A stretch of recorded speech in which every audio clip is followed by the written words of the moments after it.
Just like so many people in the country right now, I just had so much to say about what's going on in our nation as it relates to men who look like me and the consequences that exist in the world that are different for men who look like me.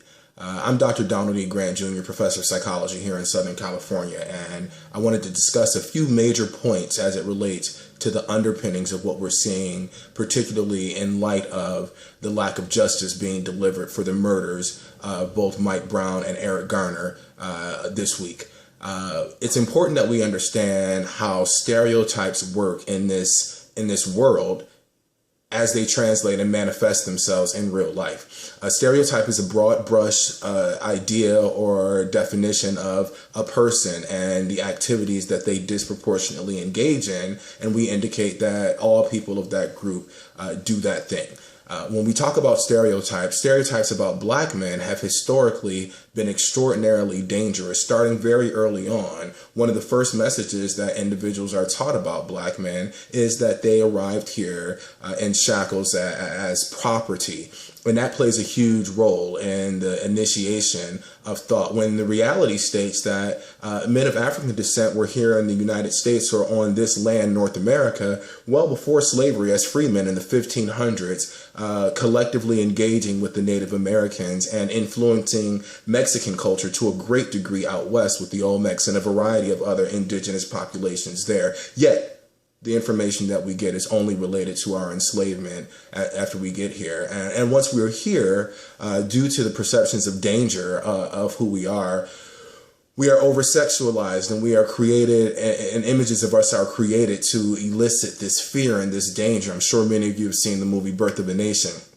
As we move further throughout history, we see the laws surrounding miscegenation that further indicate that we cannot have African-American men mixing with white women and general public because they are dangerous. When we look at modern media and current events related to African-American men, and you look at your news programming, which is supposed to be true programming, we see the disproportionality as it relates to arrest records. And when we compare the arrest records for one evening and the news coverage for that same evening, you will see a disproportionate number of black and Latino men on the news committing crimes than you saw that night for arrest records in that particular municipality. When you look at fictitious dramas, particularly crime dramas, when you look at the numbers of men of color in perp walks and on mugshots, some of these men never have a speaking role in this show. Some of these men don't play any significance, and their race and ethnicity could have been of any race.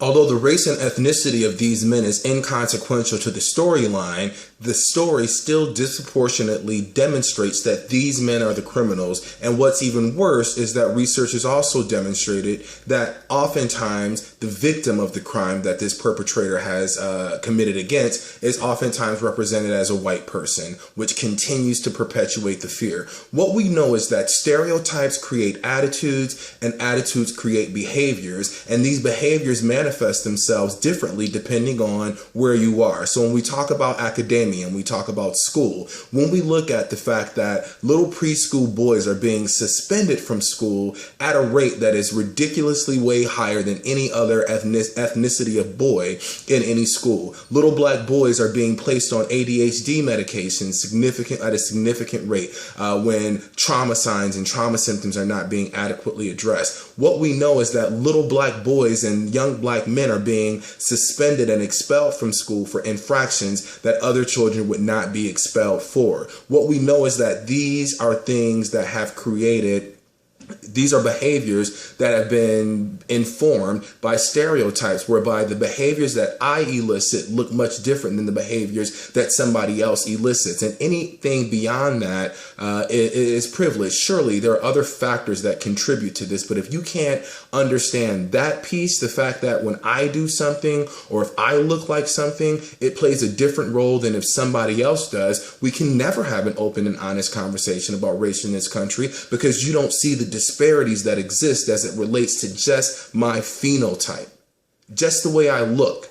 This young man in St. Paul, Minnesota, who was just arrested for walking with his hands in his pocket, if that doesn't demonstrate the disparity relates to stereotypes, I don't know what does.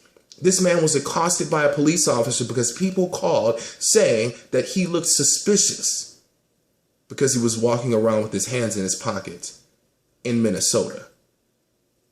When you talk about teachers who have lower expectations for poor and Black and Latino kids as a result of the stereotypes that exist, we see them treat them in a different way. We see them not provide them with the same level of expectations. And what we know is that children live up or down to the expectations set for them. So it's not a coincidence that we have a lower graduation rate in urban areas. We can't say that these children are less intelligent than any other child. But what we know is that these things are happening.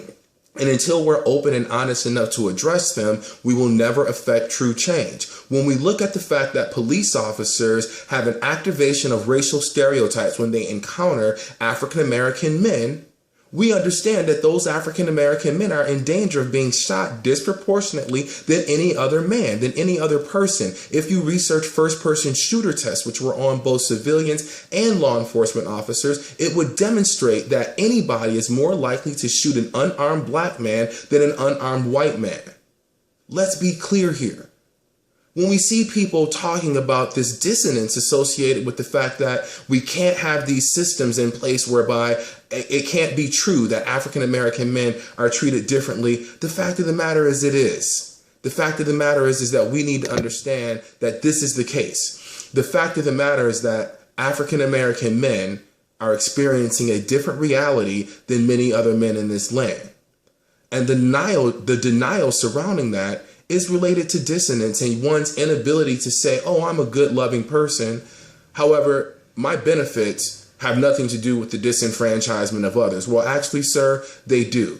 When I listen to you say that, oh, the justice system has been working since 1776, for whom has that been working, sir?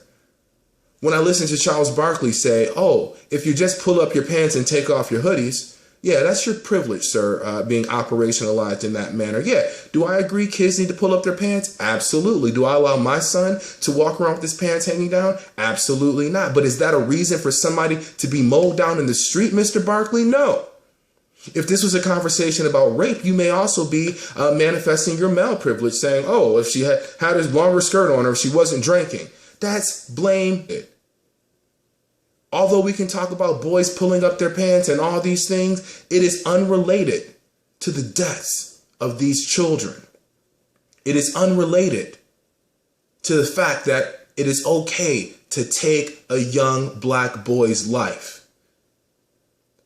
We need to begin having an open conversation and understand that there is science that exists that surrounds these stereotypes and the fact that these boys are in far more danger than any other boys in this land. And if we don't adequately address this, they will remain in danger.